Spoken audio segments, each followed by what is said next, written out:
Okay, Jack, you can begin the meeting. Great. All right. Thank you.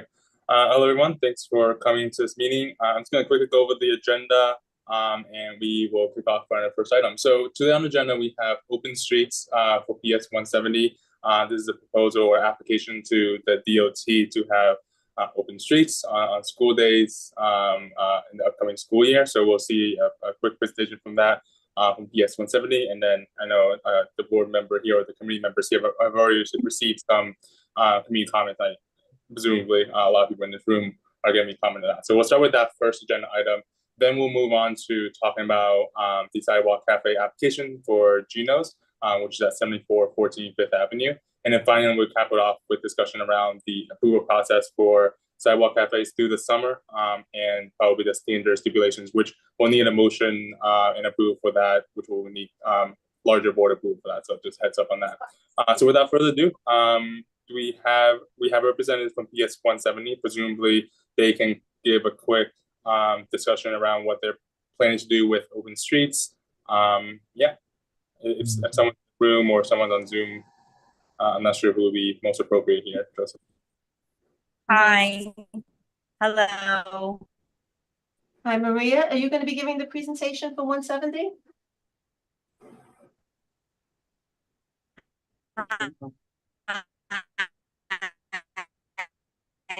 Maria, we can't hear you.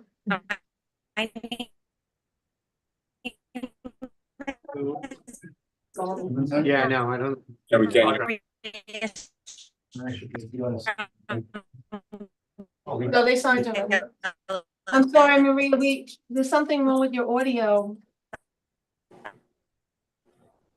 Right. We'll give her 5 minutes. Come down to here. I'm representing. Yes, it's we don't. Is that better? That's Is better. that better? Can you hear me? A little bit. Okay. A little bit better. So you hear me? I'll make it quick. So we put in a request to have the street closure on 71st Street between 6th Avenue and Stewart Avenue, which doesn't go all the way down from 6 to 7. There's a street in between. We put in a request for street closure. The request we put in is coming up that we requested the full day, but we're only requesting a 20-minute closure for our dismissal, which would be 2:40 p.m. to 3 o'clock p.m.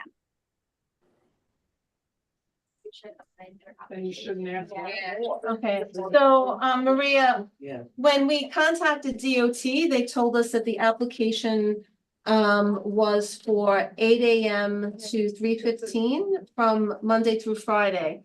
So you would need to amend that application and resend it to us. Okay. Well, I mean, we have to respond to this application, so that application would have to be, you would have to agree to amend. You know, we received a lot of community calls about the application. Okay. And the Department of Transportation also listed from 6th to 7th Avenue. I'm not really sure why. The paper shows That 6%. Yeah, and all day pretty much. And So, can I ask Maria, the purpose of the 20-minute closure daily between 6th Avenue and Stewart, like what is the purpose of that? Just to make sure like the community is clear on that. Sure. So the purpose of closing the street at that time is because for our dismissal, that's where our 4th and 5th grade dismisses. And we have students that walk home alone and they're not making it to the corners for crossing. They're actually jaywalking. And we think it's becoming a really dangerous thing. We have parents that are doing it too. They're crossing right in between the street and they're crossing in between cars. Right across the gut. Okay, so how we work this is we usually have board members ask questions first, and then we'll open it up to the public. Yeah. Okay. All right, yeah, I'll open up to the board. So obviously keeping in mind the upcoming amendment to the application for 20 minutes here and the difference in route here. Do we have any questions from the committee? I can only give one at a Okay, time. Doris? Doris, you're on mute. I think the problem you're describing can be addressed by supervision and education rather than a street closure. Yes, yes.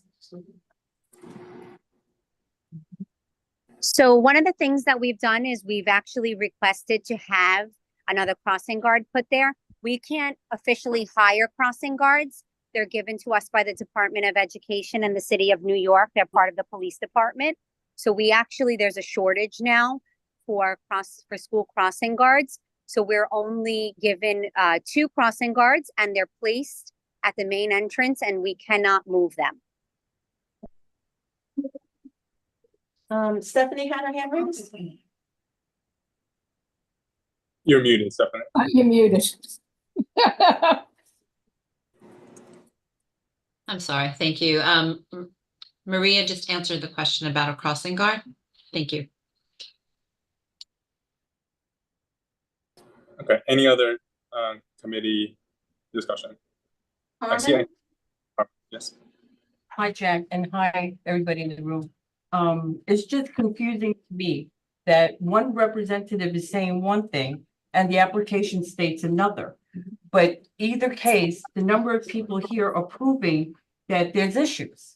And there's issues they don't want to have to deal with. It's a private street, and the school is responsible. I grew up in New York City. I went to New York City schools. I see all these dismissals. A lot of it is, like they said, education. It's part of the school responsibility it's school grounds. It's not your responsibility what's gonna happen. And they have to come up with a better plan, and we have to make sure that if they need a crossing guard, that they apply for a crossing guard. They can state, yes, we know there's a shortage, but did they apply to get more people? There's different fragments. Nothing as easy as it seems. They need to show proof of what they want.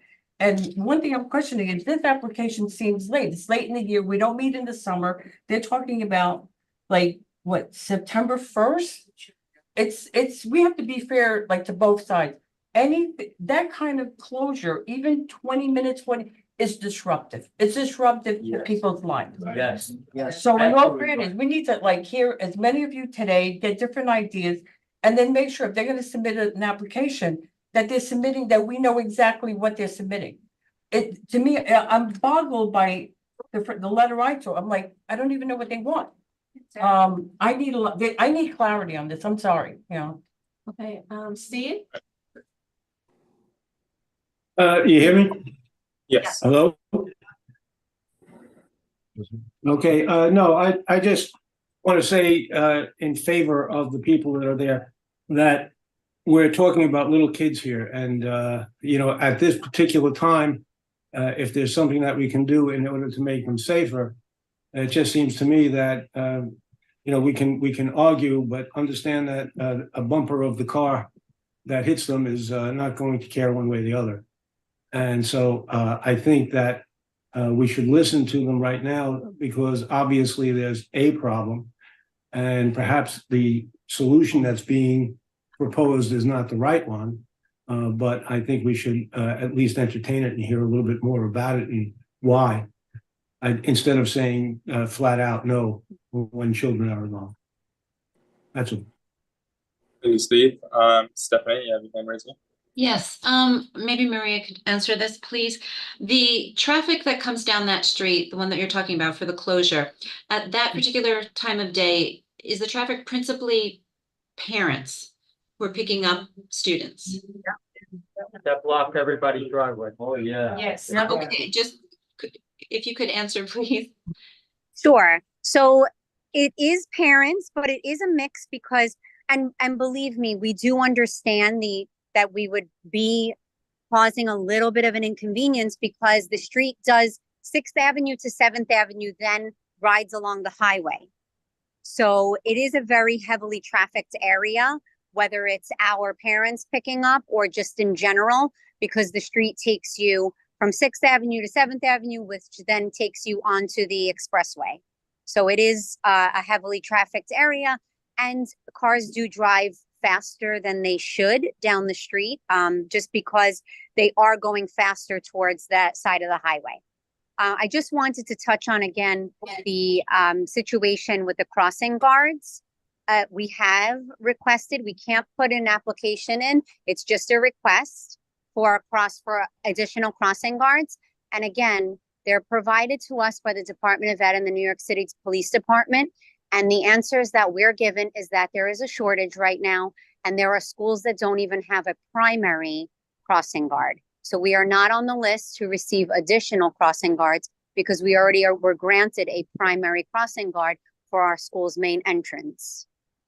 I understand about the crossing guards. Thank Yeah. you for additional Mhm. explanation. But Okay. with regard to the pickup, so part of the problem, if not a good percentage of the problem, is due to parents from the school.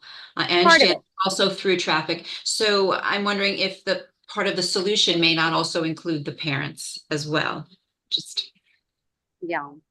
So we have reached out to parents. We've sent memos. We've spoken about it at PTA meetings. We speak about it monthly at our safety meeting with notes that go home to all parents, explaining that jaywalking is a huge problem, along with motorbikes and e-bikes. These are just some of the things that we're dealing with now in the neighborhood as we have an influx of students, an influx of families that aren't English speaking.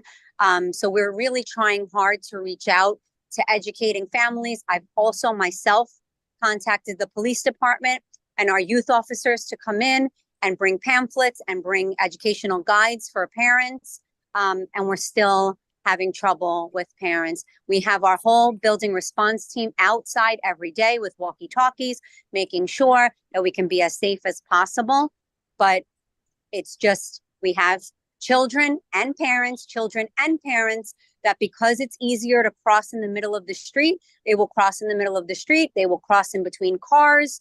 And it's just something that, you know, for us, we feel like if we can make the request, then we've done our job. And if it's denied, then, you know, we tried, and we understand, like I said, that it is a community, that it is a neighborhood, and that there are neighbors that live there. We are not looking to inconvenience anyone. And that's actually why we want to amend, I'm sorry, we did not amend, but we want to amend the original application that was sent out in October, because we don't want to close the street from 8 to 3. That would be a huge inconvenience for the neighbors and a huge inconvenience for the community. And we don't want to do that. But if we can only get it closed for 20 minutes for our dismissal, we really do feel like we could possibly save a life. Thank you, Maria. One question I have based off of the comments I received prior to this meeting from the public was around emergency vehicles. So in previous times when we've approved open streets applications, there was always a plan around, there would be like some officers outside or like, you know, staff members outside who's managing traffic in case there's like an emergency vehicle or something like that. Will there be that kind of plan during this 20-minute period? Yes, so our building response team is all out at arrival and dismissal, and they're trained for arrival and dismissal. They have walkie-talkies to communicate with other building response team members. So they would be posted at the, I guess, street closure during the time that it would be closed. All right. Doris? Yes. Is there a speed bump on that block? No, but that would also be a wonderful idea. And I've actually been on blocks of late that actually have 2 speed bumps on a block. So I think the addition of a speed bump, especially near 6th Avenue, would be extremely helpful and could have a huge impact on the problem. There's potholes. Yeah, I would like to speak. Is there any other committee comments, questions? We have one more, we have Stephanie and then we have Larry. First we do board members and then we'll open it to the public. Stephanie, please. You mute again. Yeah, another question, akin to what Jack was asking. If you have residents, if during that 20-minute closure, you have residents who want to enter the street, enter their driveways or exit their driveways, would they be permitted to do so? How do you address that? I imagine that, you know, I've picked up my children from school and I know that some parents block people's driveways, that there are a whole host of issues, but with regard to entering and then egress, what would the plan be? So the plan would be for us that the street would be closed for those 20 minutes and we wouldn't be lifting to allow anyone in during that time. Unless emergency vehicles. Okay. Thank you. Larry, in the room? Just a little confused when you say open street, actually, this is a closed street. And you say from 8 o'clock to 3:15 p.m. That seems to be some clarification about this 20 minutes, talk about the 20 minutes, which is which, because I'm seeing what's written here, it's gonna be all day. Yeah. It went from all day to 40 minutes and Clarify that this application that we're right now looking at is from 8 to 3:15, but it will be amended to be from 2:40 to 3 p.m. 20-minute period for dismissals. Morning, not in the morning, just. yeah, what happens in the morning? 9 in the They mornings, right? School in the morning? Yeah. Less of a problem in the mornings, likely because students are let out all at the same time, whereas arrival is probably, you know, over a longer period of time. All right, Larry, do you have a follow-up question for that? Right, you're gonna close it during the morning also and only in the afternoon? No, No. but what the principal, the assistant principal said, only in the afternoon for 20 minutes. All right, Steve, do you have your hand raised again, or was that from before? No, I had it raised, but I'm listening a little and I got my answer. Sorry. All right, any other board comments, questions? We just need clarification on two things. Josephine sent us emails about some of the residents on the block having a session ride and the van from the senior center. I take a session ride. I can't tell them this. Thank God I can walk better than I did when I first got it.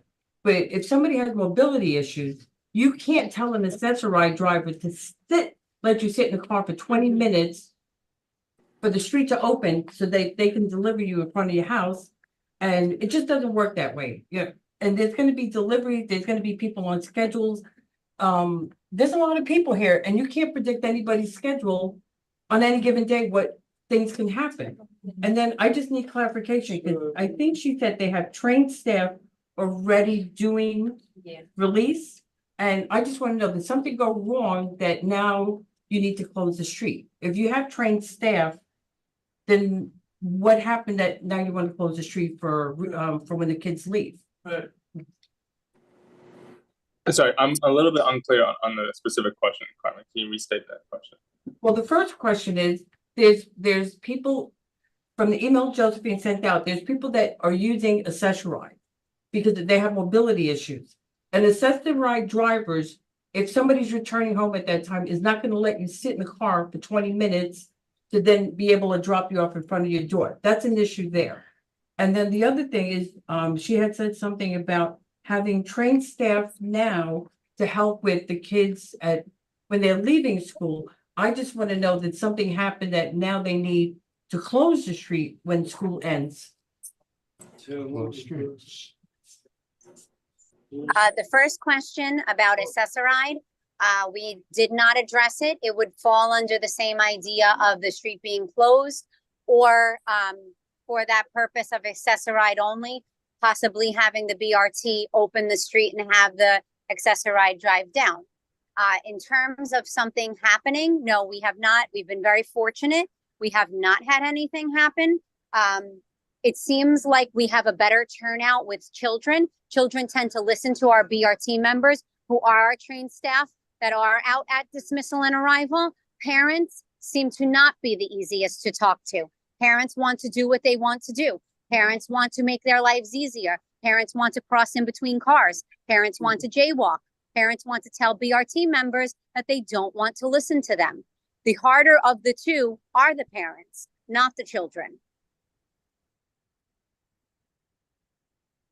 Okay, any other committee comments, questions? All right, Joseph, if you wouldn't mind helping out with managing Oh, speakers. yeah, I'm sorry, I think that everyone's attention, so we don't want to cross speak. We want to give the residents in attendance the opportunity to ask questions. And I'm sorry, I just have to, someone's at the door. So we're gonna open it up to resident questions and or comments. So if you have a question or a comment, you want to raise your hand, we'll go around the room. Oh, everyone here. So as we go through it, if you have a if someone has raised your issue, then you could pass. So we'll start here. Well, as a resident that lives on the block and to have the block to be closed off for 20 or 40, depending on what you say. And according to the paper that you had addressed us with, it said that it would be closed from the beginning of the school day to the end. For me, I have to object to that. I think that the parents should be responsible for their own children. And I think that for any time that the kids are dismissed, their parents are either picking them up or they're having cars pick them up that are also blocking our driveways, which I find unacceptable that we're trying to block off the entire block for the parents. If the parents aren't listening, that's not our duty to go ahead and make sure that the children are safe. That's their parents, right? I'm a mother myself. I do need to pick up my children and be able to drop them off at my own leisure. So closing off the block at any given time is unacceptable. God forbid something happens to my child. I can't call an ambulance to come pick them up. I can't take my child to a doctor's appointment in my car, right? So, I mean, how do you see that as being safe for anybody in the not on the block?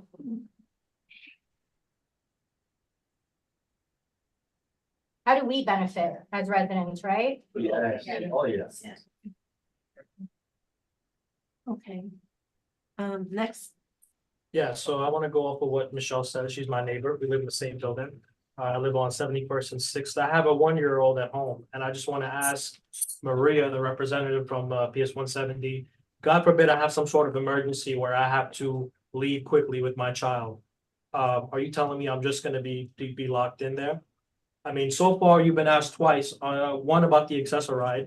Before the accessoride question, you were asked about just in general, if people want to get into or leave their driveway. Both times your answer was, our answer is that the street would be shut. That's exactly what you said. That's not a solution. You're just repeating what you said. We're asking for a way to work around it, and you're just saying the street would be shut, the street would be shut. Now I'm asking you, what if I have an emergency with my 1-year-old and I need to leave? I'm anticipating your answer will be, so what we're gonna do is, yeah, the street will be shut for 20 minutes, if it's 20 minutes.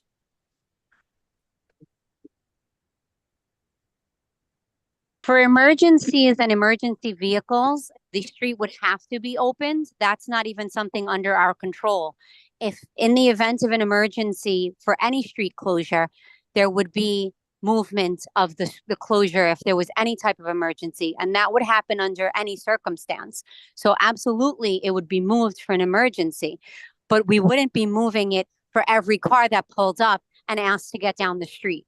The street would be closed for the 20 minutes. But we're not driving emergency vehicles, we're driving civilian vehicles. And so am I gonna be stopped at the blockade? And in the midst of my emergency, you're going to determine whether it is in fact an emergency and whether you're going to move the barricade? That's ridiculous. It's not sincere.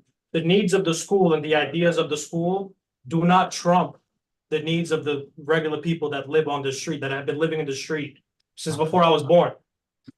You know? What the hell?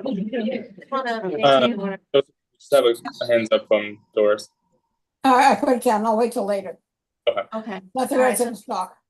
Okay, we'll go to the next resident with the hand raised. I'm also a member of the same household over there. First of all, there's hundreds of schools, maybe 1,000 schools in Brooklyn, throughout the whole tri-state area. Why are they having an issue?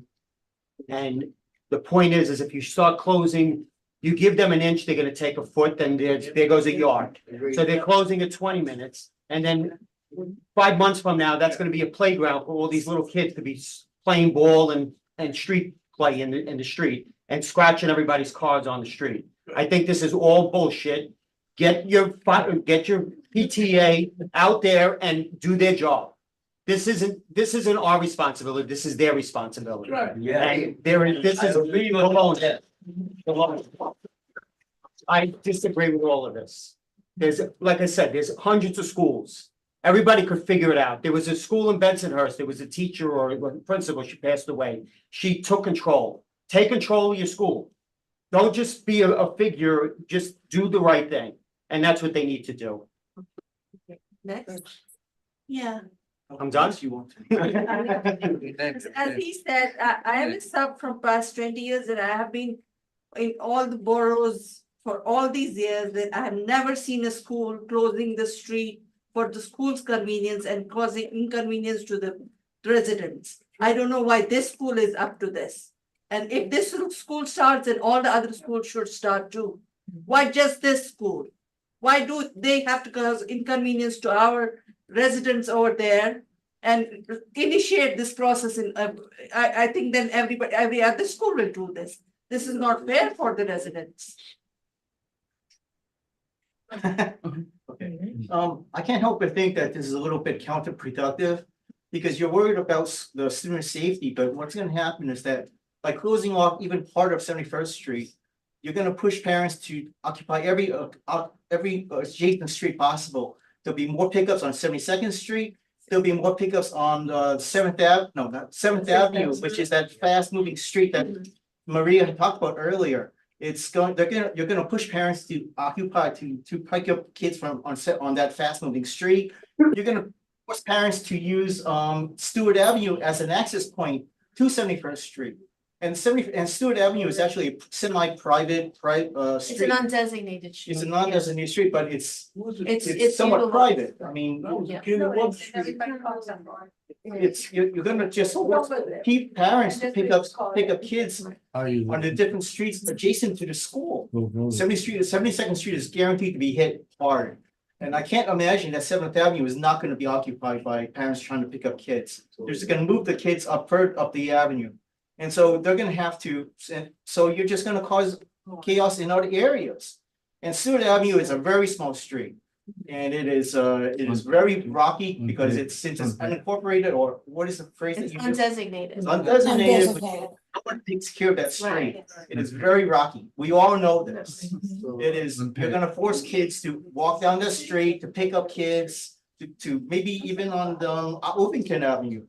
You're just going to close up, you're saving a little bit, but you're gonna cause chaos throughout the rest of the community. The only reason why people probably aren't here from Stewart Avenue is because you didn't pass flyers to them. I am sure that as soon as you tell them that they're gonna have to be, that there's a street closure, they're gonna want a say in this. Even though it's only 20 minutes, they're gonna be severely hit by this street closure. As a final, I wonder if you can't just put police barriers on the sides of the street, since you're worried about kids walking between parked cars. Why not put some sort of barrier there so that they're forced to go to the corner? And then you take the barriers back down afterwards. I mean, this would be a possible solution. Okay. Next, we're just gonna, one at a time, go ahead and question next. Yeah, my concern is that although you're concerned right now about 71st Street, you just let the children out on 72nd Street as well.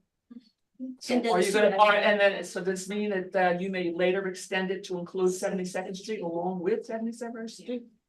No one's gonna, I've lived here for a long time now, and I'm very inconvenienced by what happens on both 72nd and 71st, especially since they opened the new building. Where I Took half the come home parking from spots, work yeah. and I've got people parked in front of my driveway. Listen, I'm parking right there in the middle of the darn street until you get out of there because I got nowhere to go either. Where do you go if you can't get to your home? It's not as if like there's a lot of places that alternate choices with people moving from one, as he said, it'll spread around to other streets. there'll be no parking spot you could take temporarily until you can get back in with your houses. It's just not gonna happen.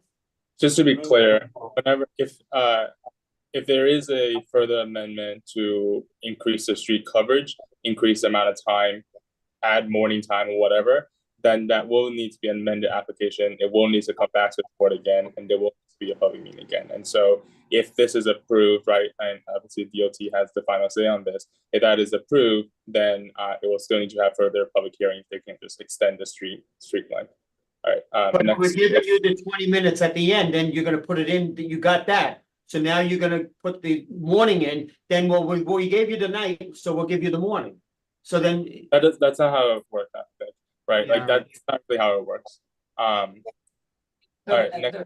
Another 20 minutes. well, so you get the first part, then they're like, oh, well, they did good with that, so let's give them more now. Please, we need one at a time, no cross talking. No, one of the things, the way it was worded on that paper, it said implied.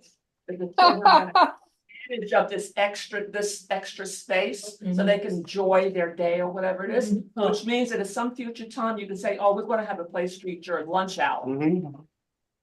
Take the cars out of the parking lot. And you maybe can't, you can't, then you'll tie up 7th Avenue to 6th Avenue. Yeah. So there's no chance of a car coming. We have a lot of people who want to speak next. Yeah, I have several points to make. One point I like to make is I live in the condo right with Abdul. And one thing that Abdul mentioned is emergency vehicles. Yes, you will allow emergency vehicles to come in, but every second counts in emergency vehicle, okay? So an ambulance pulls in, right? And you're gonna wait for, the ambulance is gonna wait for you to clear the parents, clear the area to allow the ambulance come in. How many 1 second is that person, is gonna save that person's life? Every second counts in saving a person's life in emergency. Okay, the other point I want to make is that I anticipated you guys were going to talk about allowing Stewart Avenue, right, as access for people to walk on. Now, I went and took pictures of Stewart Avenue, if anyone wants to take a look after it. Stewart Avenue is a trip hazard for anyone, okay? It is worse than having a lip from an ingrown tree on 71st Street or 72nd Street. People should not be walking on Stewart Avenue. If someone walks on Stewart Avenue, if a kid gets hurt or an adult gets hurt, who are they going to sue? Are they going to blame PS 170 for closing and then allowing kids to walk there? Or are they going to blame the residents of Stewart Avenue? Because who owns Stewart Avenue? Are they going to blame The city does not own. Are they going to blame the two houses that are between Stewart Avenue? That's me. Okay. Who are they gonna sue? What insurance is gonna hit? Yeah, I think that's a very good question. I think it's one that we've asked here at the board in the past, that we should really look at again. When we've contacted the city in the past, the city does not hold title to Stewart Avenue. On a private street, it's the homeowners that own the street to the center line of the street. That's not the case on Stewart Avenue. So it's neither a private street and the city doesn't hold title to the streets. So there must be, right, the city has to get involved in this, and so we'll put that on the shelf for another, because we've recently had that question to us, Jack, and perhaps that's something that we will renew. Yeah, I would like to ask something more. This issue can be solved, but it's an internal PS 170 issue. You guys are smart enough, you are a part of the DOE, you are professionally trained as teachers to sit in a group, work as a team, and talk about how, as a team, you guys can make flexibility work for you. Either have para-coordinators, paraprofessionals, staffing assistant, assistant principal, the principal, Mr. Wu. Talk amongst yourself on maybe alternating staff, Monday, Tuesday, Wednesday, Thursday, Friday, to see who can be there. Mr. Wu, he wants this is important to him. He can stand in front of Stewart Avenue, pass out flyers, speak to the parents. They see the principal there, they're gonna know that this is important, okay? Raise the issue among the team. That is how you will solve your problem, okay? Getting the community involved just creates confusion and just it doesn't make it workable. It's too much to ask of us. It's too much to ask of 71st Street. It's too much to ask of 72nd Street. It's too much to ask of the the 3 block radius, okay? You guys are DOE. I have confidence that you guys can work as a group to solve this issue internally amongst yourself. Yes. Does anyone else have anything new or different to add? Yeah. Yes. Okay. I have a tenant who gets a package delivered 3 or 4 times a week. Now, how are the packages going to be delivered now if they come during the closure time? Yes. Yeah, very true. Yes. Yeah, they would have to walk it, I guess. Yeah, the package manager would just need to walk it with a crate or something. All right, next. Okay. Delivery companies adapt. Delivery, I don't think. Would you think? I'm sorry, Doris. I said delivery companies adapt. Yes. So should the school. Exactly. I think No disagreement. I think we need to really take a step back and like really respect the school for trying to find a solution to a problem that they have, right? They obviously recognize the issue. Perhaps the other schools, that other people have mentioned, doesn't have as big of an issue as this school is, but clearly this school is trying to figure out a creative solution at some level, right? They've talked to the PTA. We've heard all that about that from Maria. They're trying this avenue of closing the street for 20 minutes. Maybe it won't work out. Maybe it will work out. Appreciate the comments, but let's just remember that schools are trying to help keep things safe, during this most of the time. Okay. Are there any other public comments? Well, what about? Wait, we're going around, I didn't get an answer. Yeah. Okay. Okay, yes. No, I'm just saying that We just hear. we are talking about closing of the street, but like this lady earlier, Doris, I think mentioned, there are much easier solutions to this, like a speed bump, like maybe a camera on 71st, speed camera, and it's done, you know what I'm saying? Like, there's no more problem. Why should people be inconvenienced at the beginning? 20 minutes, then 30 minutes, then it's never gonna be 20 minutes on the dot. Because there's kids walking, it's like herding cats, they're all walking their own way. So you're never gonna close it for 20 minutes sharp. So I feel like they should extinguish all the other possibilities like speed bumps or camera or whatever, and then if that doesn't work, then keep working on it. But they shouldn't ask people that live there, all day. That when they were building the new wing of the school, they would start construction at 5 a.m. The trucks would be there like 4:30 a.m. People go to work in the morning and they can't. So the school has been a problem. Like, I understand schools are important, kids need to go to school, but schools also need to know that there are people living in the neighborhood. And I've been to the school because the alarm was off for like a day on that. A couple years ago, I went to school like 3 times because someone shut off this alarm. There's like beeping sound all for like weeks. Speaker is right in our window. Yeah, so I'm like, there's other issues that the school does to the neighborhood that are not good for the neighborhood. Outside of people maybe that have their kids there, I understand it's very important to have schools, but you can't just keep banding and banding and banding, going backwards until what? Until you just shut down the street completely, and then whatever happens is fine. Like, I feel like you have to use other means first before you get to closing schools. So I feel like do the speed bumps and see how that works.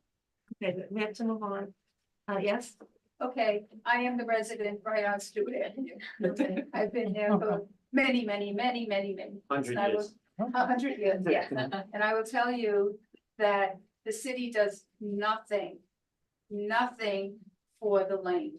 It is in major repair, as this young lady said, that she took pictures. There's more damage on Ovington than on my side. I'm the one with the white picket fence right there. And I have to say that the many people, parents and children who come through the lane every single day, morning and the afternoon. My garage is also right on Stewart Lane. the care that you have to take in making sure that this is where they cross. They cross, you say, talk about jaywalking, they cross from right in front of their condos and they come right through Stewart Lane. And the crossing guard is only on that corner. Okay, so they say the main entrance, so the main entrance is, that's on Sixth Avenue. So my observation is, we're talking 20 minutes. During that time, where is the street going to be quote, quote, closed for all the parents who are coming with their cars and blocking driveway, et cetera? Are they going to be allowed up 71st Street? Allowed to come? Past Sixth Avenue, you said. Yeah, between Sixth Avenue and, so are they going, they come up 71st Street, double park anywhere they want, because they have to pick up their kids, okay? So does that mean that it's gonna be closed and they're not gonna be able to come up 71st? So I think that's a good question. So just for the committee, the question that is being raised is about the street closure. Because Stewart Avenue is a undesignated street, the city does not hold title to it.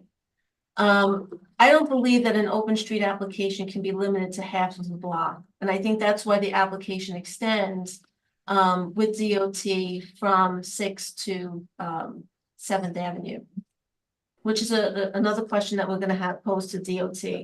I don't know that the street could be closed at a mid-block of an undesignated street. And I think that's something that we will need to get clarification from the Department of Transportation. Because managing then traffic on the street of access to that point is a question that I think we should pose to DOT. Makes sense. Next.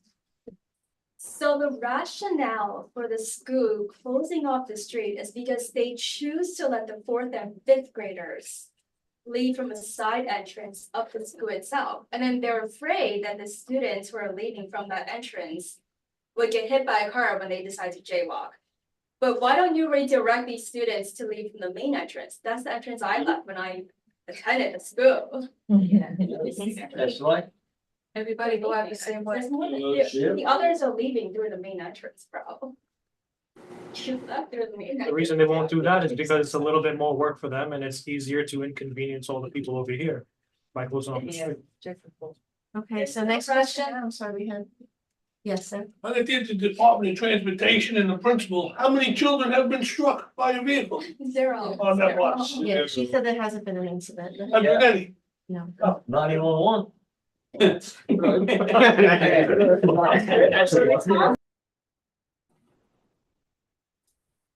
Hopefully there won't be any in the future. Okay, we have, I'm sorry, we have one question here, one last. Yeah. So I have 3 kids and they go to different school and that's the time I go home from me picking them up. So what do? I make them wait in my car for 20 minutes? What do I do? If you wanna suggest this, what do you suggest for me? You block 6th Avenue so no one could go through, and wait until you turn down 71st. You know, what do I do with my 3 kids in the car? When I come home from picking them up from school, what do you do for me? Let them wait in my car? Rain and snow? Jack, we have someone, an I wanna hear an actual answer for that though. Yeah, but let's just go through the next person that's been waiting online. G Wood, you'll be allowed to speak now. If you unmute yourself, you have a question. I see you have your hand raised. Yes, I think the real problem here is the parents, not the students crossing. It's about time to make the students responsible for their parents. And if I'm not mistaken, it is illegal to double park on a school street in the first place. How about showing a little bit of law enforcement to stop them from doing that and make them responsible for actually walking to get their kids and have the kids responsible for their parents? Because the issue here is not the students, the issue is the parents. And by closing off 71st Street from 6th Avenue to Stewart Avenue is still closing off the whole street. There is no access point from Stewart Avenue from 71st Street. You are disallowing the entire street, the unuse of their driveways and their property. Now, I'm all for the kids' safety, but deal with the issue where it starts, the parents. That's all I got to say. I've been watching this, been here 40 years. My wife has been here since 1960. We've been here. All of my kids went through this school. My wife went through this school. My grandkids gone through this school. This has never been an issue before where we have to close the street down. There are other ways to deal with it. And I believe closing the street down to inconvenience the neighborhood is not the answer. Thank you. That's all I have to say. Yes. Is there anyone else in the room or Oh, online? I think we have two more. Yeah. Go ahead, I've been living on 76th Street over 40 years. And there's never, yeah, except that a lot of parents park, double park. And if you have anybody come, they can't even get out. But that being said, you know, I'm sure it's good, it's just as bad on 71st. But that being said, why are we reinforcing bad behavior? The problem that you state is that the kids are crossing the street in the middle. Okay, why are we gonna close the street and reinforce this bad behavior? Why can't we make the parent and the teachers more responsible and take responsibility for their children so that they could cross safely? Put a speed bump, put a, what do you call it? Make them cross at the crosswalk. And if they don't give them, I don't know, give them the merit or something, like punish the student and the parents. Yeah. Like why? Because the school can't resolve the problem as a team. And I would expect more from that team at PS 170 because my kids went through there too. I've been living on that block for over 40 years. So you're making a problem that you can't solve, a community problem. Right. Yep, so you inconvenience everybody here. And you through your leadership, you could enforce the kids crossing on the crosswalk. No, it's not. You're saying the problem is that they're crossing in the middle of the street. So now we're gonna allow the kids, we're gonna give in to them. We're gonna close the street off and they could cross the middle of the street. And later in life, because these are young kids, later in life, they're gonna, it's okay to cross in the middle of the street. But we want to teach our children good habits and cross at the crosswalks where there might be a crossing guard or a light. We want to keep them safe. If you're gonna open the street, close the street and let them cross, in the middle, you're just reinforcing bad behavior. And that's because you have a lack of leadership. Yeah, that's right. Sorry. All right, we have one more. Yeah. Oh, and then one more after that. We have two more, Jack, and then we'll yeah. I had 3 children and I was responsible to get my children to school and get my children home. Nobody else was responsible. And that's who should be taking care of these children crossing the streets by themselves and everything else. The parents, not the teachers, the parents. All right, I'm sorry, yes. I'm super up that building on Ovington, but I feel like if you close the street for 20 minutes, like traffic is gonna be clogged and like people can't On pass by. Ovington. And it's already like, even it's already open, so it's just gonna be worse. It's gonna be like chaos over there. So, people need to leave. It's a building right there and all the amount of driveways that they have, so. Out there. Okay, we'll take one more, then we're gonna close this, and then we're I got gonna. one question. I get off from work. By the time I get there, the street's gonna be closed, so I have to wait 20 minutes before the street open back up again. I'm saying it's not right. It's not fair for everybody No, here. it's not. Everybody come and voice your opinion. Okay. It's not fair. No, I have one quick question. Yes, okay.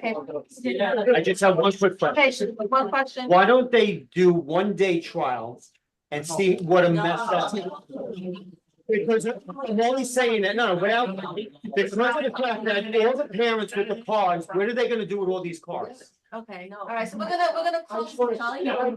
Where are they going with the cars? All right, I'm sorry. I don't want. Because it's. All right. I think if you go on 71st Street or 72nd Street during dismissal. It's like the wild, wild west. This is not even gonna solve half the problem. Have you been on And Fifth have to Avenue? address the e-bikes, you got kids, here with two kids on a bike, cutting it's like, wow, you got teachers crossing in the middle of the street with their kids. Jaywalking, everybody's doing it, it's like the wild, wild Joseph, west. I did like the question around the 1 day trial, but can sorry, I you, can't can you get the clar- chair. can I'm you sorry. clarify the answer to that question? For if the school wanted to do a trial 1 day a week, 1 day overall, is there, do they require, do they require? I want to see. I want to see Like you said, what's. Yeah. Jack, I I just think, want- I I even understand my that. question. So we're gonna close the public commentary so the committee could discuss. The, as far as the Department of Transportation's, open streets program. There is an application process, and there are certain rules. This is really the first, other than, I would say, we've had 2 other school applications. One was specific to a schoolyard reconstruction project, and another, was different circumstances that's no longer being utilized. I believe that the permitting process is for the school year. There's not a trial type of procedure and, as part of the DOT rules. I'm not certain that if there were minimum or maximum amount of time that can be utilized and what the permits are. I think that's something that we should seek clarification from the Department of Transportation. This is a permit process that is offered by the city of New York to schools in particular. And I think we need to get those questions answered. In fairness to, to the neighbors who are here today and to the school. Right. And also to clarify, we are still playing an advisory role to the DOT, who still has the final say, or is that different than others? So, yeah, I mean, as in all of our processes, the application, the community board is advisory, so we will share the opinion of, we will put a recommendation into the Department of Transportation. Ultimately, they're the agency that decides whether or not this permit will be granted. As far as the school and the hours, I'm curious if they have spoken to the Department of Transportation about hours of operation. As far as their amended application yet, or do they have yet to do that amendment? I think, I mean, from my perspective, and anyone from the committee, feel free to chime in. Like, I think we approach this as is provided to us, given the time that they've applied for. I don't think we can possibly do any kind of stipulation language aside from that, even if we wanted to, and that they would need to come back to us with an amended application. Point blank. Okay. So my proposal is to deny this application, right, for our purpose, as is stated. And it's on them to provide an amended application, and then we have this conversation with more clarity and more clarifications at that point in time. Doris, you have your hand. Support what you just said. It's very clear and it's very concise and addresses the issue.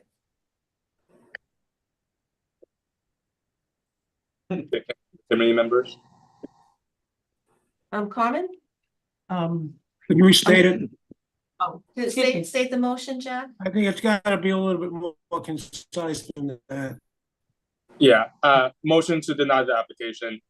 We can comment that if there is an amendment, we will feel free to come back, right? We'll have the same, kind of public forum. If you have a shorter time period, additional clarification on exactly the street closures and measures, Stewart Avenue or through to 7th Avenue, and we'll hash it. Hopefully by that time, the school will have talked to its neighbors. The principal will be out on the street discussing, gather some more community support, which is probably necessary given the state of it right now. So obviously, all those comments the school was here, has listened to that, and hopefully we'll take that. We'll take that to heart. But That will be received tonight. Okay. yes, simply say that motion to deny the application.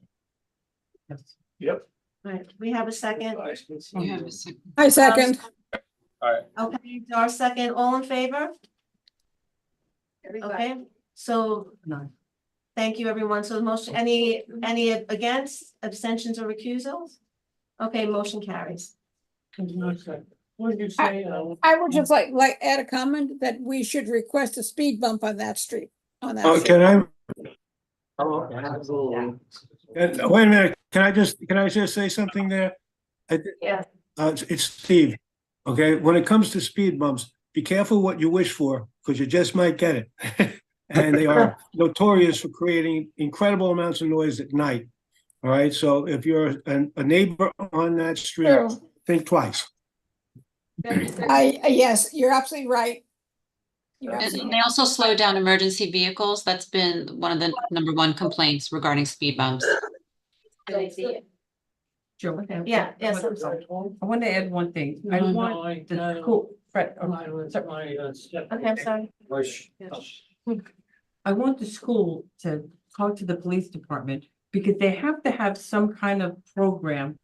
I know they have it for kids about crossing, because growing up, my mother must have said a million times with 7 kids in the house, don't play in the street, watch where you're going, look both ways.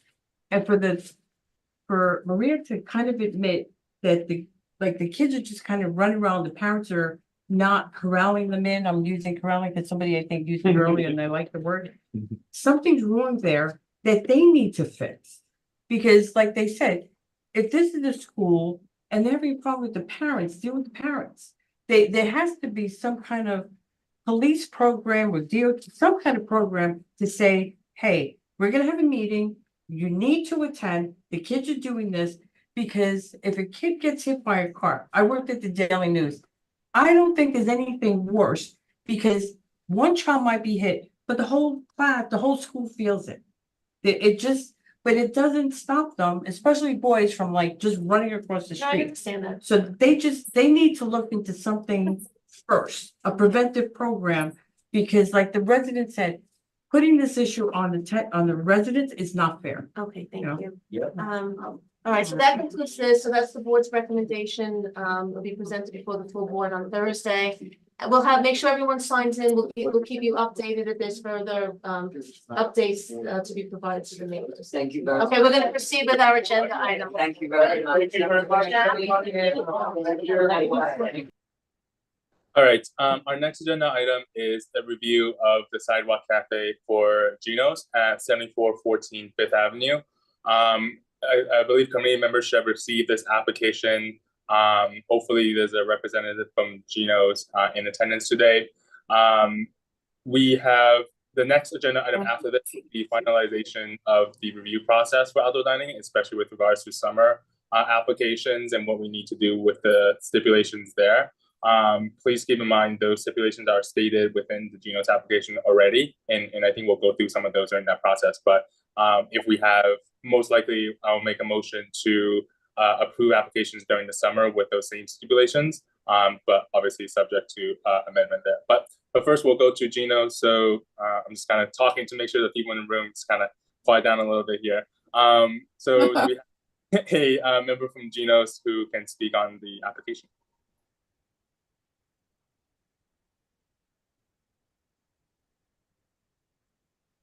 They're aware?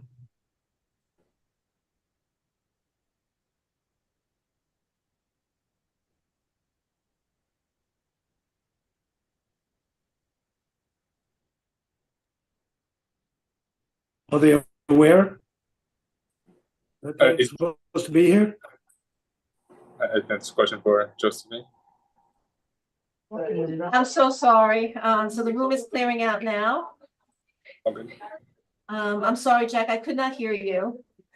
Yeah, no worries. Yeah, I just went over the upcoming 2 agenda items. Do we have a representative from Geno's here today to speak on the application? Okay, so yeah, there was supposed to be, if you're from Geno's and you're in the attendees, if you want to raise your hand. Is this the Gino? I think she said she was gonna call in. I'm just gonna, Plan on this. give me a moment.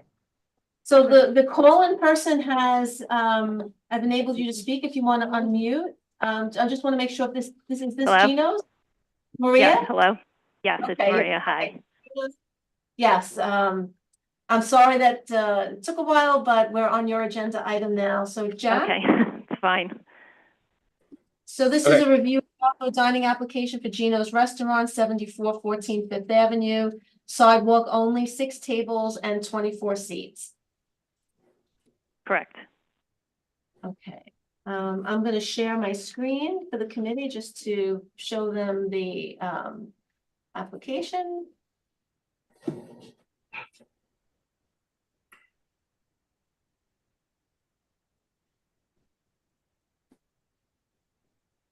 Okay, so we're looking at a picture of the front of Gino's Restaurant on Fifth Avenue. That was provided with the application. Oh.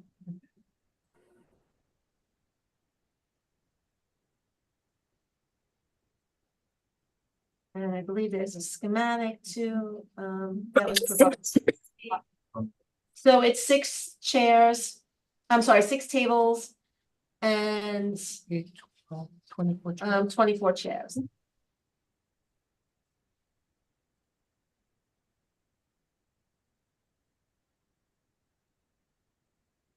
And Maria, what were the hours of operation? I'm just trying to.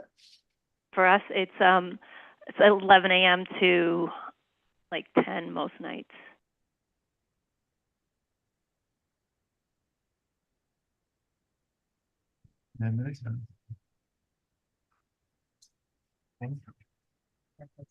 Okay, so on the application, I'll just review it. It's 11 to 10:30 Tuesday, Wednesday, and Thursday, 11 to 11 Friday and Saturday, and 11 a.m. to 9:30 p.m. on Sunday.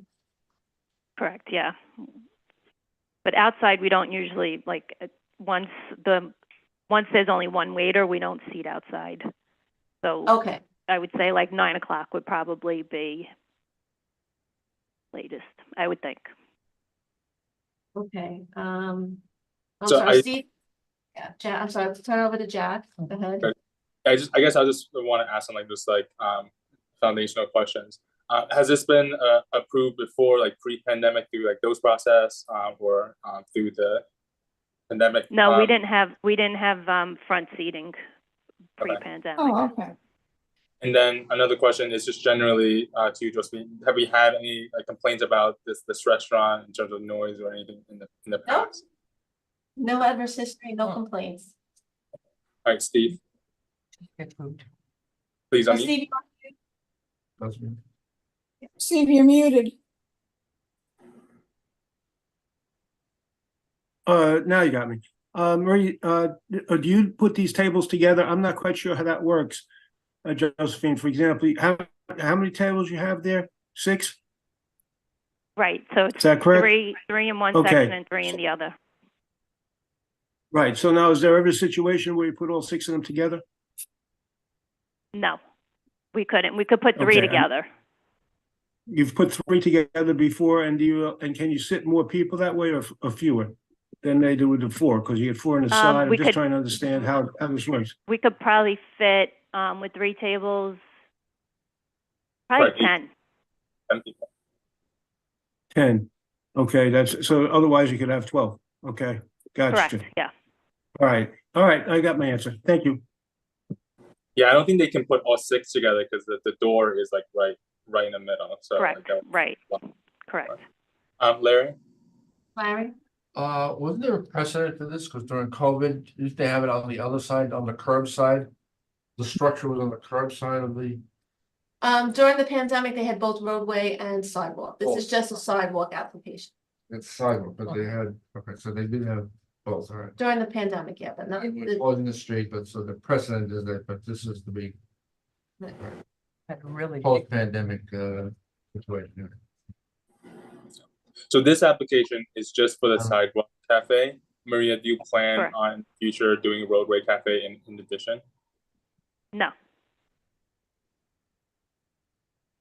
Any other questions? Stephanie, I see your hand is up. Yes. Go on. I don't know if maybe Josephine can answer this.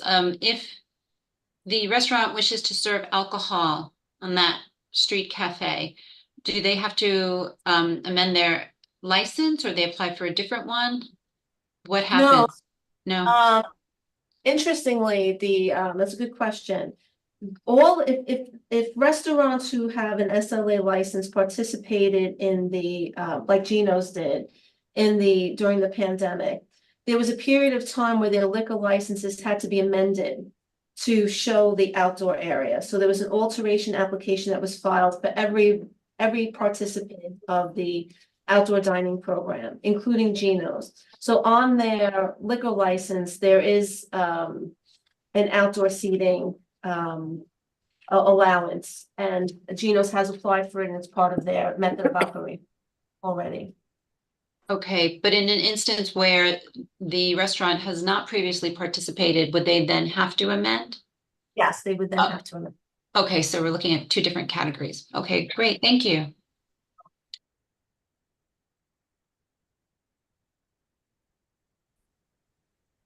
Anyone else? Other questions? You know, this is one of my favorite restaurants. Yeah. Okay, we're gonna give an unbiased application here. So Thank you. Currently the application has a couple of stipulations. Josephine, would you mind going through the stipulations that we put on the application? Yeah, you know what? Give me 1 second. I'm sorry, Jack. So the stipulations for outdoor usage, the outdoor seating area must be closed by 11 p.m. Sunday through Thursday and midnight Friday and Saturday. Only ambient lighting is to be used. It says here umbrellas and soundproofing to be installed, but I think the rule is there's no amplified sound. And must observe New York City Fire Department codes as to no open flame. Outdoor spaces must have seated food service. Sidewalk furniture must be secured. Any French doors, garage doors that open or slide or roll-ups must have hours to close then, which mirror Sunday through Thursday after 10 p.m. and Friday and Saturday after 11 p.m. and must observe New York City health and mental hygiene regulations regarding no smoking in the dining area. So Maria, they basically mirror the regulations of the Inside. Okay, Yes. yeah, okay. Okay, Do we- Jackson, is a motion. Yeah, so basically I motion, I guess, to approve this application with the stated stipulations A through H, listed on page 3. Any comments, additions, modifications to that motion? Okay, all right, in that case, do we have a second on the floor? Or second? Second, okay. All right, all in favor? Okay, all opposed?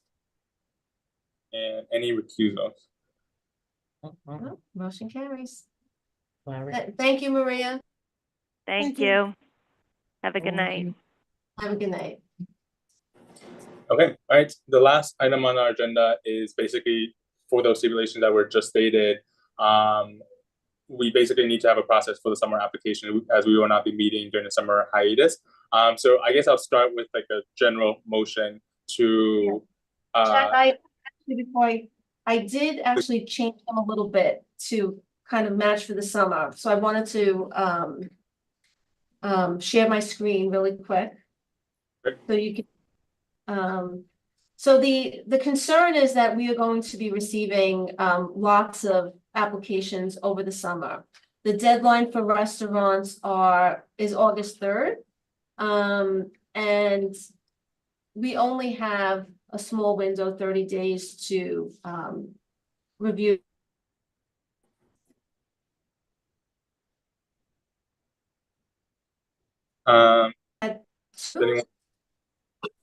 Josephine, you froze for about 10 seconds. Oh. Can you hear me now? Okay, yeah. Okay, it says there was a big sign, our internet is unstable. So I apologize. I just wanted to share with the committee that we wanted to put some stipulations in place for premises that are seeking an outdoor sidewalk cafe over the summer months while the board is in hiatus, similar to what we do for block parties and other events. The board has not ever denied a sidewalk cafe application in the past. We've worked with businesses, and unfortunately, the way the rules were devised, we would have no input if we do not provide a recommendation within the 30 days of receipt. So any application that's received for the remainder of June and July, and I guess midway into August, we would have to reply in 30 days. So if we receive any applications, we put together this list of proposed stipulations for outdoor usage. And they pretty much mirror the rules that were adopted by the city of New York, that all outdoor spaces will have seated food service, that the hours of operation would be, and I highlighted in yellow what the rules are of the city of, in the outdoor dining cafe in yellow, that alcohol consumption shall be served at the sidewalk or roadway, unless permitted by the New York State Liquor Authority. Yes, Larry? Unless permitted, or it must be permitted, but the way it's reading. So yeah, maybe it should be no alcohol consumption shall take place at a sidewalk cafe unless permitted. So I'll make that amendment. Only ambient lighting should be used. There will be no smoking within the outdoor sidewalk or roadway cafes. During the hours when a temporary outdoor dining setup is not permitting, the licensee must secure all furnishings and decorative elements of such dining setups, such as, and this is language right from the New York City's rules about outdoor dining, so that they're required to secure their tables and chairs using a cable and or other locking system. Such secured furnishings or decorative elements shall not impede or block access to utility infrastructure or assets. And they list them there. Umbrellas and coverings, if utilized, shall be secured during inclement weather, such as high wind conditions or heavy snow events. Outdoor furniture will be removed or stored inside at night. There will be no amplified. Yes, Larry? Is also about utility infrastructure, anything about, say, the access panel to the. No, this is taken exactly from the rules. Oh. I just really cut and pasted from the rules of the city of New York. If you're gonna be putting a outdoor dining on top of someone's access into the cellar entrance or something. I don't think you're permitted under the rules to put it over. Okay. Yeah, you're not permitted. There will be no amplified Oh, sound. Can I, Yes. there's a question. What is a vent pole as opposed to a tent pole? I think you see those in Manhattan that are silver and they have vents. I've seen them actually. I think they have like for steam or they're part of municipal infrastructure, a vent pole. I don't think we have any here, but you see them in Manhattan. From Manhattan, you have steam. Steam. And they're gonna yeah. keep them indoors? Or? No, that's I'm not outside. familiar with them. Yeah, so it says that Yeah, you can't. okay. There will be no amplified sounds in the outdoor cafe. In addition, French doors, garage doors, windows that open, slide, roll-ups, retractable roofs if installed. These doors and windows have to have hours to close them, which mirror the operation Sunday through Thursday after 10 p.m. and Friday and Saturday after 11 Another p.m. question. You said no amplified sound. Isn't Gino's having application? No, Didn't Gino's application say they have music? you're not allowed to have music. I think that was in on the application, it says that if you plan to have music, what type, it says background. Is that considered No, that's not amplified. amplified? They can't have amplified sound.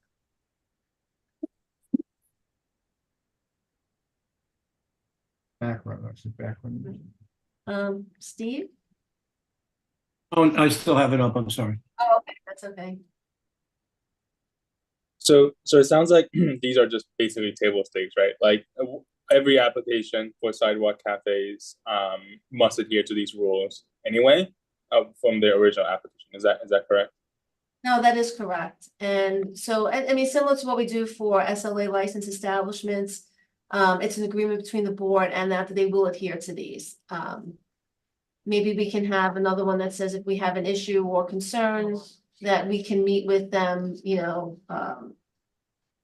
we could add, they would agree to meet with us should we have any, issues or community complaints. That might be another one Yeah. we can add. So I guess question to the board, Since this- question to the board is like, our committee is, are there additional stipulations that we want to add here? Are there additional, because I believe like this will be used next year as well, right? As our basically standard set of stipulations, that'll be helpful for us next year as well, not just during the summer. Yeah. So yeah. And I think we have to create a process by which over the summer that we handle these applications so we don't impede, we do have there is a requirement for community board review. And that's something that we have consistently done, but we do need some type of process over the summer months. And having a standard stipulation sheet I think would be helpful administratively to provide to applicants.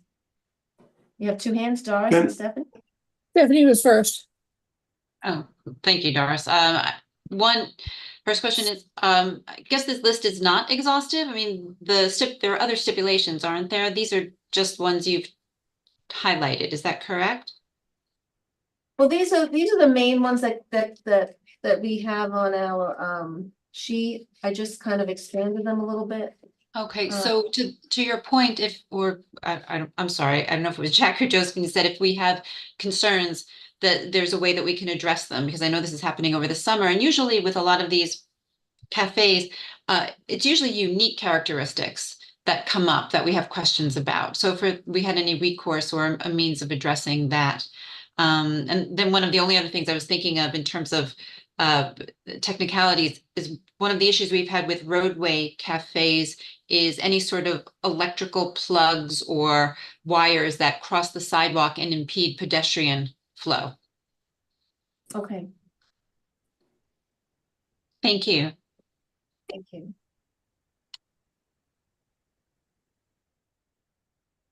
Dora? Okay, I trust that if the board gets an application that is questionable, that you will reach out to the committee members and we will find a way to discuss it. That's it. Because if there's a problematic situation, we don't want to put the onus on you. We want to share that and be sure there's discussion. Yeah, that makes a lot of sense. I suppose the due diligence always asking, hey, like what any previous incidents that gives a good sign of the character of the place.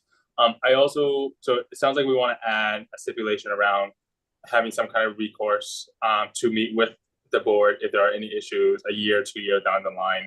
Sounds like we want to add a stipulation around the safety of electrical plugs that cross the sidewalk for walking purposes.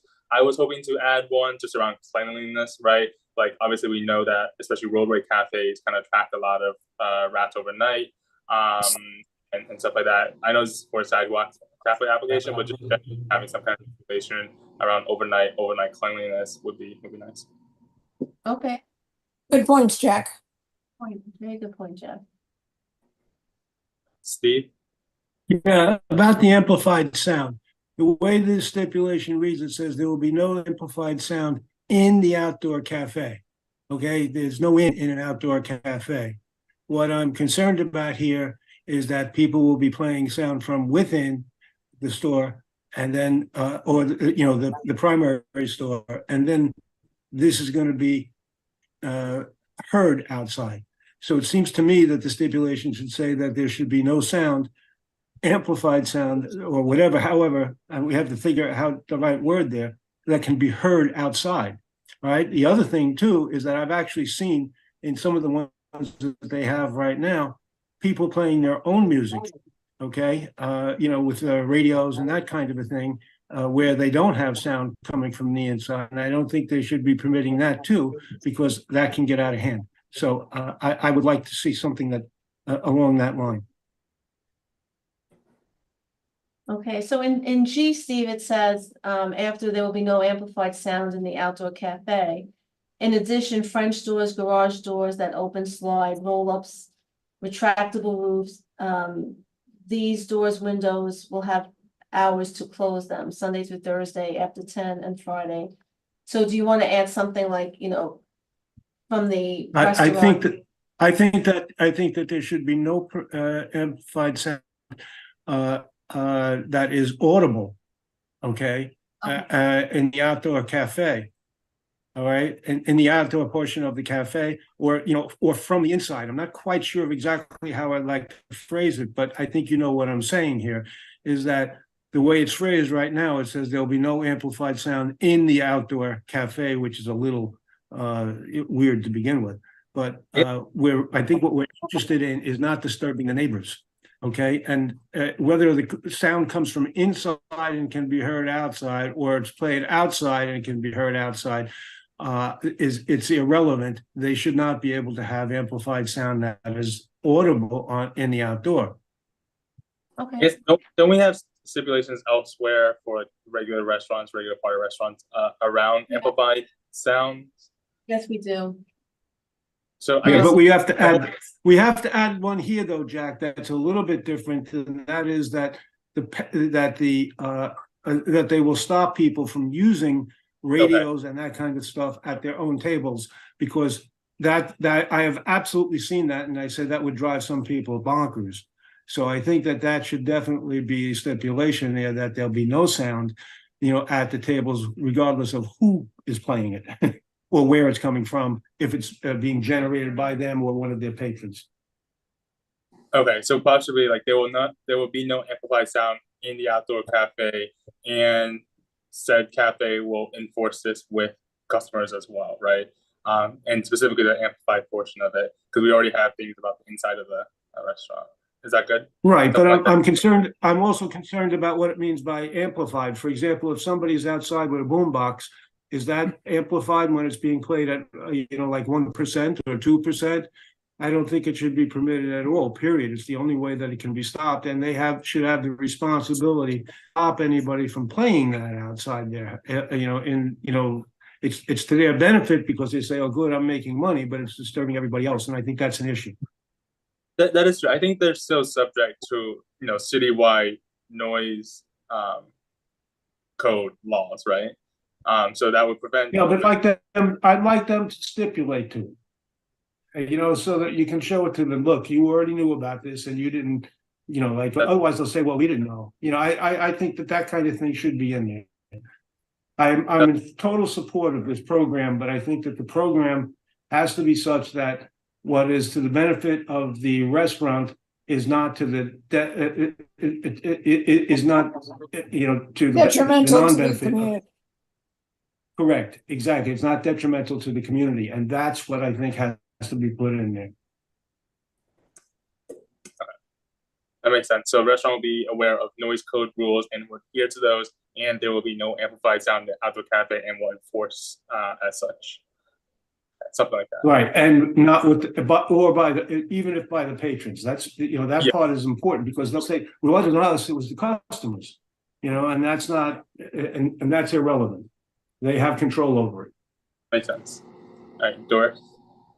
I think Steve is making a very good point, and I trust Josephine to incorporate that into the stipulations that will be acceptable to everyone, to all of us, Yes. for the benefit of our community. Yes. I guess I just need to be clear, because the meeting's in 2 days, and I need to say this in the motion on Thursday. So we just need to get the language you're right. as close as possible, so Josephine doesn't have to interpret our language here. Okay, Steve, you still have a hands up? Well, the part that bothers me, it says during hours, I just have to get to it. It says there will be no amplified sound in the outdoor cafe. What does that mean? It's amplified. Is it coming from a guitar? Or is it coming from, which could incidentally drive? I think that's inappropriate if someone's playing the guitar there at 3 o'clock in the morning or whenever they want to do it. I don't know what the times are, but I'm saying to you that I don't think there should be any sound that's audible that's generated by either the applicant or by patron. We could have an additional stipulation just around that point, around, let's say, hours of operation from 6 to close, right? There will be no sound at all, something along those lines, right? And see if that sticks. They can have regular background music during the daytime, right? But during the nighttime, after 8 or whatever, there will be no sound at all. And what do we meet by nighttime under these circumstances? 8 o'clock? I was just saying 8 o'clock, just to throw out there. Anybody object to that? I'm fine with that. Okay, but I think it also should say that they're responsible for making sure their patrons abide by that rule. In other words, they're responsible and they can't say it's the patrons. It's important.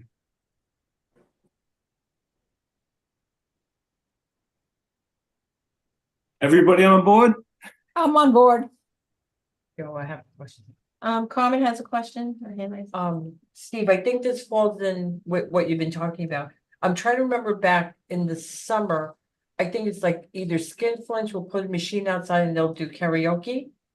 That I can hear it from my house, like 5 blocks away. And then I think Muscles and More, sometimes I think it's they'll have like a band outside. Is that part of the noise that they have to in their application already? No. So I mean, usually when a place like Muscles or Skinflints, typically it's part of the open streets or the festival. Those types of, that's separate from the sidewalk cafe. There are different rules for amplified sound when you're having a street event. So for a band, for example, that's, typically associated with a street activity permit application. Are you saying that they have a band? And I'm trying to remember. yeah, but when they those permits, however, would obviously, when it's the Fifth Avenue Festival or something of that nature, would supersede, I think, and I'm not worried about that. I'm talking about on the average night, Day to day. okay, that they're there. Pardon me? Day to day, right? Yeah, 'cause I don't think they were, when I heard music like a few times, I don't think they had been like a street event or something prior. So I was wondering if they had to put in like a special one day or something. I don't know. I have to check. That's why I'm bringing this up, because I think that this is a very important point in order to keep sanity within the community, and I think it would not hurt them. I think it would be fine, okay? I think that it's just a matter of saying, hey, you're getting a benefit here. You can't do it to the detriment of the people who live on Fifth Avenue, Third Avenue, okay, or close by. And I think that's important. That's fair. Okay, any other suggested additions, changes?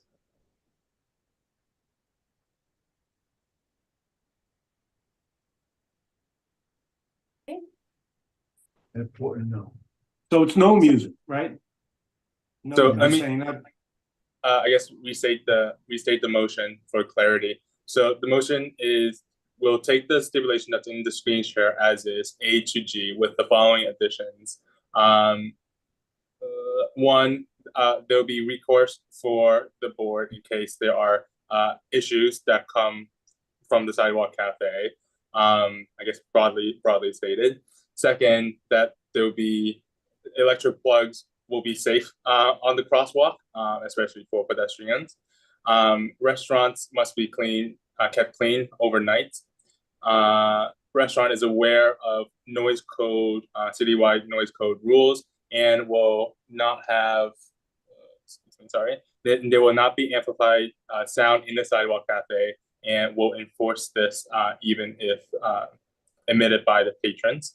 And then no background music at all, or no music at all in the sidewalk cafe after 8 p.m. So that's what we have. So yeah, but no, I think it's important to say, and they will enforce it even if the patrons are using sound. And I don't think it's a question of amplified sound after, outside. It's any music or sound, okay, in the evenings outside after 8 p.m. Should we specify like a decibel amount? No, well, I don't think it's a decibel amount. I'm just saying that, if somebody, if they want to listen to it through their ears, their ear pods, that's fine. Okay. But I don't think that, even low sound at some point can become very annoying to neighbors. I know that for sure. Okay. Yeah, I don't think music is permitted, Jack. I mean, I'm gonna see there's a section in the rules that speak to sounds as well. Yeah. I think we all kind of understand it, and then, I'll let you guys work on it. Okay, so if music is already not allowed, we will just have that stipulation here anyway, right? Just to like really clarify that, because that's obviously part of the rules. And if it is allowed, we'll do it as stated with the enforcement and also no music after 8 p.m. Yeah, but it's also important that even, they'll say it's not us, it's patrons. They have to say they will enforce it against the patrons, okay? Very important. Any other comments?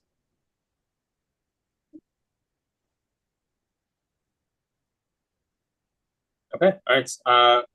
Should I restate the motion?